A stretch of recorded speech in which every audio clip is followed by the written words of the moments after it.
अभी तक जो कलर ग्रेडिंग की है वो इससे इस पर आए हम। क्लास शुरू करें।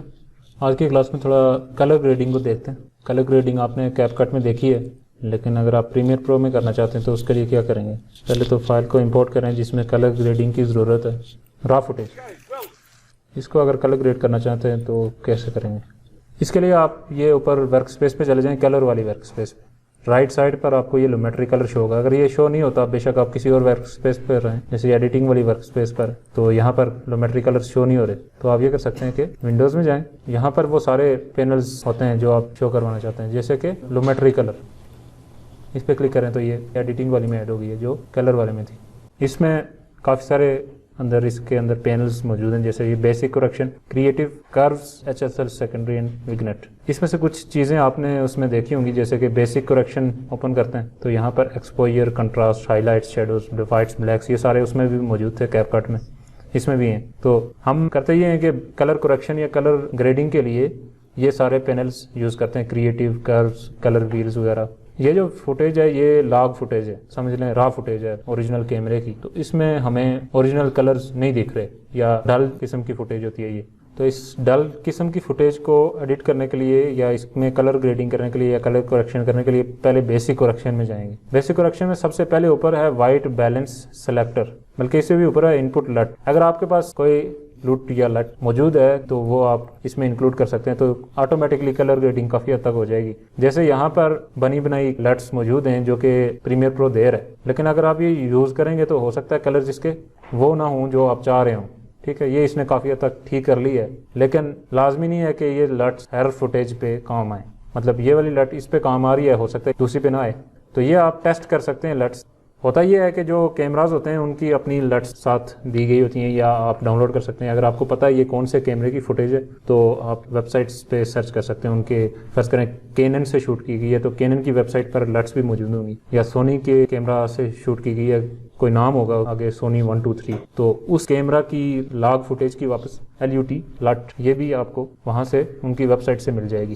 तो यहाँ पर मैंने ये अप्लाई किया है पहली वाली, तो काफ़ी हद तक इसने बेहतर कर लिया, लेकिन ये आप ना भी करें तो खुद से बेसिक करेक्शन कर सकते हैं यहाँ से। तो सबसे पहले है वाइट बैलेंस सेलेक्टर के आगे ये आई ड्रॉपर टूल। ठीक है, इस पर अगर आप क्लिक करते हैं आई ड्रॉपर से ये करेंगे कि आप उठा के इसको कहीं ग्रे वाला जो भी आपको पोर्शन नजर आ रहा है, ग्रे कलर नजर आ रहा है, उस पर अगर आप क्लिक करते हैं तो इसका वाइट बैलेंस काफ़ी हद तक बेहतर हो जाता है। ठीक है, वाइट बैलेंस टेम्परेचर और टिंट को टारगेट करता है। वीडियो में कहीं भी ग्रे कलर है उस पर क्लिक करें तो ये खुद ब खुद वीडियो का वाइट बैलेंस करेक्ट कर लेगा। अगर आपको ये ठीक नहीं लग रहा तो खुद से मैनुअली करना चाहते हैं तो यहाँ से आप उसको उठा के इधर उधर कर सकते हैं। तो वाइट बैलेंस असल में ये करता है कि वीडियो के ओरिजिनल कलर्स को रिवील कर लेता है। ज़्यादातर ऐसे ही होता है कि वीडियो के कलर अगर ख़राब हैं तो आप ये वाइट बैलेंस सेलेक्टर लें। कहीं अगर आपको ग्रे कलर नहीं मिल रहा तो जो वाइट कलर है पूरी वीडियो में कहीं भी उस पर क्लिक कर लें, उससे भी काफ़ी हद तक ये बेहतर कर लेता है इसको। तो ये टेम्परेचर और टिंट दोनों इकट्ठे काम करते हैं। बहरहाल ये हर वीडियो के लिए डिफरेंट होता है। तो इसको मैं ग्रे पे क्लिक किया तो बस ये ऐसा हो गया। अब इसको रहने देते हैं। अच्छा, इसके बाद अगर आपने ये वाले यूज़ कर रहे हैं, या ये कह सकते हैं कि ये सेटिंग्स इनके साथ छेड़छाड़ करनी है, तो एक एक के साथ आप कर सकते हैं, लेकिन उससे पहले बेस्ट ये है कि आप एक और चीज़ ऑन कर लें जिसको बोलते हैं लुमेट्री स्कोप। प्रीमियर प्रो में एक अलग से लुमेट्री स्कोप भी मौजूद होती है। मैं इसको थोड़ा सा इधर लेके आ रहा हूँ। यहाँ पर ये देखें लुमेट्री स्कोप लिखा हुआ ऊपर, इस पर क्लिक करेंगे तो ये वेव फॉर्म एक देगा। इसी वीडियो की लूमा वेव फॉर्म दी गई है। अगर आप राइट क्लिक करें तो यहाँ पर देखें वेव फॉर्म टाइप, तो ये लूमा सेलेक्ट होया हुआ है यहाँ पर। तो ये लूमा वेव फॉर्म है। RGB वेव फॉर्म भी आप ऑन कर सकते हैं। वेव फॉर्म की टाइप आप चेंज कर सकते हैं। ज़्यादातर लोग लूमा को यूज़ कर रहे होते हैं क्योंकि इसमें वेव फॉर्म में आप वाइट्स और ब्लैक्स को देख सकते हैं। वाइट्स कहाँ से देखेंगे? ऊपर से। ऊपर इसके वाइट नज़र आते हैं वेव फॉर्म में और नीचे इसके ब्लैक्स नज़र आ रहे होते हैं। मतलब क्या कि अगर फर्ज करें मैं इन हैंडल्स के साथ छेड़छाड़ करता हूँ, राइट साइड पर जो हैंडल्स हैं इनके साथ छेड़छाड़ करता हूँ, वाइट्स को आगे लेके जाता हूँ तो ये वेव फॉर्म ऊपर आएगी। ये देखें ऊपर की तरफ आ रही है, और नीचे लेके जाऊंगा तो ये पूरी वेव फॉर्म नीचे जा रही है। अभी अगर मैं ब्लैक्स को लेफ्ट साइड की तरफ लेके जाऊंगा तो नीचे से देखें वेव फॉर्म नीचे की तरफ आ रही है, और है ना, और राइट साइड की तरफ लेके जाऊंगा तो नीचे से ऊपर आ रही है। तो जो भी वीडियो होती है उसकी अपनी वेव फॉर्म होती है, जो ऑडियो होती है उसकी भी अपनी वेव फॉर्म होती है। तो वीडियो की वेव फॉर्म इसी तरह की होती है जिसको देखकर कलर करेक्शन कर सकते हैं। अच्छा, इसको यूज़ कैसे करेंगे? इसको यूज़ ऐसे करेंगे, हम देखते हैं लेफ्ट साइड पे अगर आपको ये फिगर नजर आ रही है, राइट साइड पे भी कुछ लिखा हुआ है 0 2 ऐसे ऊपर की तरफ 306 तक गया हुआ है, लेकिन लेफ्ट साइड पर अगर आप देखें तो 0 to 100 भी है। 0 to 100 हम देखते हैं, मतलब अगर ब्लैक्स को नीचे लेके जाना है तो 0 से नीचे नहीं लेके जाना, और व्हाइट्स को ऊपर लेके जाना है तो 100 से ऊपर नहीं होना चाहिए। 100 से ऊपर होंगे तो ओवर एक्सपोज्ड हो जाएगी वीडियो। जिस वीडियो में ज्यादा लाइट होती है उसकी वेव फॉर्म खोल के देखेंगे तो ये ऊपर कट हुई होती है, तो वेव फॉर्म ऊपर जाके कट नहीं होनी चाहिए। फर्ज करें मैं व्हाइट्स को बढ़ाता हूँ तो ये देखें ये ऊपर जाके कट होना शुरू हो गई है, ठीक है। 100 से ऊपर ये जाएगी नहीं, बस उधर कट होना शुरू हो जाएगी, तो ये ओवर एक्सपोज्ड हो जाएगी। तो मैं व्हाइट्स को बढ़ा रहा हूँ और ब्लैक्स को कम करूंगा। ये दो काम करने के बाद अब शेडोज को अगर हम टारगेट करें, वीडियो में जो भी शेडोज हैं उनको कम ज्यादा करके देखें, तो ये आप राइट साइड पे इसको भी देखें और वेव फॉर्म को भी देखें, तो शेडोज को कम ज्यादा करके आप देख सकते हैं। छोड़ेंगे तो ये इफेक्ट इस पर अप्लाई हो रहा है, क्योंकि ये फुटेज थोड़ी सी हैवी है तो इस वजह से।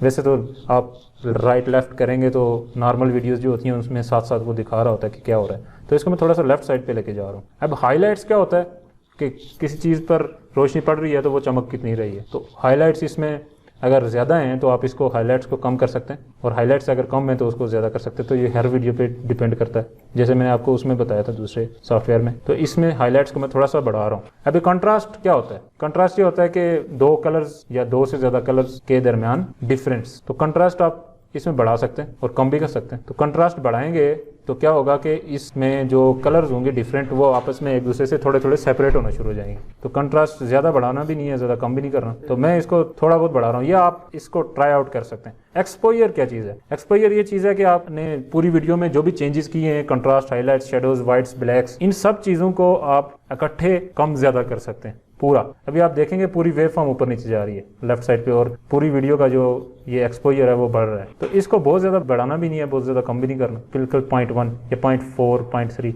बहुत कम, इतना ज़्यादा नहीं करना, 0.2 कर लेते हैं। अभी अगर आप ओरिजिनल फुटेज देखना चाहते हैं कि ओरिजिनल कैसी थी और जो हमने एडिट की है वो कैसी है, लोमेट्री कलर के साथ ये FFX एक बटन सा है, इस पर अगर आप क्लिक करते हैं तो ये ओरिजिनल रिवील करेगी। अगर आप इस पर दोबारा क्लिक करते हैं तो ये जो आपने कलर ग्रेडिंग की है वो शो होगी। इसी तरह सेचुरेशन के साथ हमने अभी छेड़छाड़ की ही नहीं है। सेचुरेशन क्या होता है कि इसमें कलर्स हम कितना कम या ज़्यादा कर सकते हैं। अगर सेचुरेशन को 0 कर देंगे तो ब्लैक एंड व्हाइट हो जाएगी वीडियो, बढ़ाएंगे तो इसमें कलर्स आना शुरू हो जाएंगे। बहुत ज़्यादा भी नहीं करना, जैसे अक्सर लोग कलर ग्रेडिंग करते हुए सिर्फ ये सोचते हैं कि सैचुरेशन को बढ़ाएंगे तो बस वो कलर ग्रेडिंग होगी। कलर ग्रेडिंग सिर्फ ये नहीं होती कि आप सैचुरेशन को बढ़ा दें, कलर ग्रेडिंग ये होती है कि आप एक एक चीज़ को टारगेट करके उसको दिखा रहे हैं कि वो कितनी सही नज़र आ रही है। अभी इसमें सैचुरेशन मैंने थोड़ी सी बढ़ाई है, तो अगर आप गौर करके देखेंगे, मैं थोड़ा सा जूम करता हूँ इस वीडियो को, 100 कर रहा हूँ, यहाँ पर ये पर्दे से लगे हुए हैं, लेकिन वो ऐसा लग रहा है कुछ रेड फ्लावर्स हैं या कुछ अजीब सा है, लेकिन ये असल में है पर्दे। सैचुरेशन को भी मैं बहुत ज़्यादा बढ़ाऊंगा नहीं, थोड़ा सा ही। यहाँ पर आप क्लिक करके खुद से भी वैल्यू डाल सकते हैं। तो 100 लिखा हुआ तो मैं इसको 103 कर लेता हूँ। अच्छा, ये वाइट बैलेंस वापस 0 हो गया, तो मैं इस पर क्लिक करके ये ग्रे कलर जो है उस पर क्लिक करता हूँ, तो ये वाइट बैलेंस थोड़ा बेहतर हो जाएगा। अब इसको फिट करते हैं। अभी तक जो कलर ग्रेडिंग की है वो इससे इस पर आए हैं, ठीक है।